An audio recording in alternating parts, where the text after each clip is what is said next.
TCarta is a marine remote sensing company. So what that means is we specialize in using Earth observation data such as satellites in order to map and identify features underneath the ocean.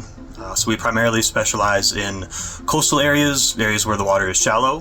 That's the most dynamic area, and it's also the area where our technology works the best. TCarta, our primary products are going to be satellite-derived bathymetry, which, if you think about topography, bathymetry is just topography under the water. So basically elevation or depth of the water. We use ISAT-2, primarily the ATL-03 geolocated photon data product. That's our primary input.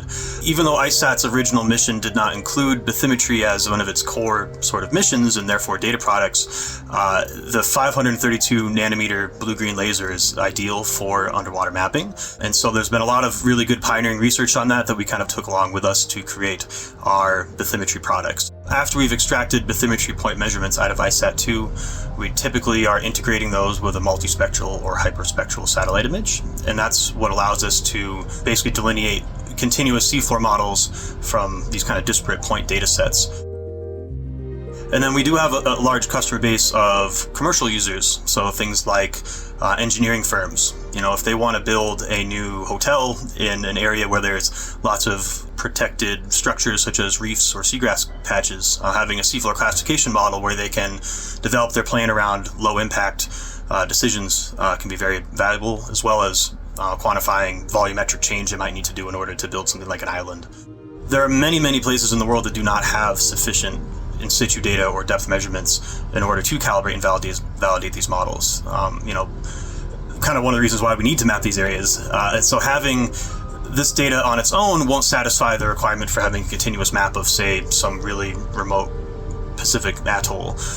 But having these point measurements and then extrapolating them across what we call the image space or within the image that we're using is really powerful. And some of these places, the last time anybody took a depth measurement was Captain Cook. Our motivation, or TCarta's motivation, for joining the ISAT-2 Applied User Program and mission was basically exactly what I was talking about, is solving for that need for measurements of the water column that are recent, are accurate, and cover lots of different benthic types. There's an insane amount of Earth observation, multispectral imagery around the world, from freely available data, Maxar, commercial data, Planet Labs, lots of Airbus, lots of commercial data as well. But if you don't have anything to kind of confirm the results of your model or inform your model, depending on the approach you take, it's really hard to convey to the end users that this is a good product. It's also hard for us to have confidence in our product as well. We already have seen a global impact from using ISAT-2 data. So I believe at this point we've donated over 250,000 square kilometers of coastal bathymetry to Seabed 2030, which is a Nippon Foundation nonprofit effort.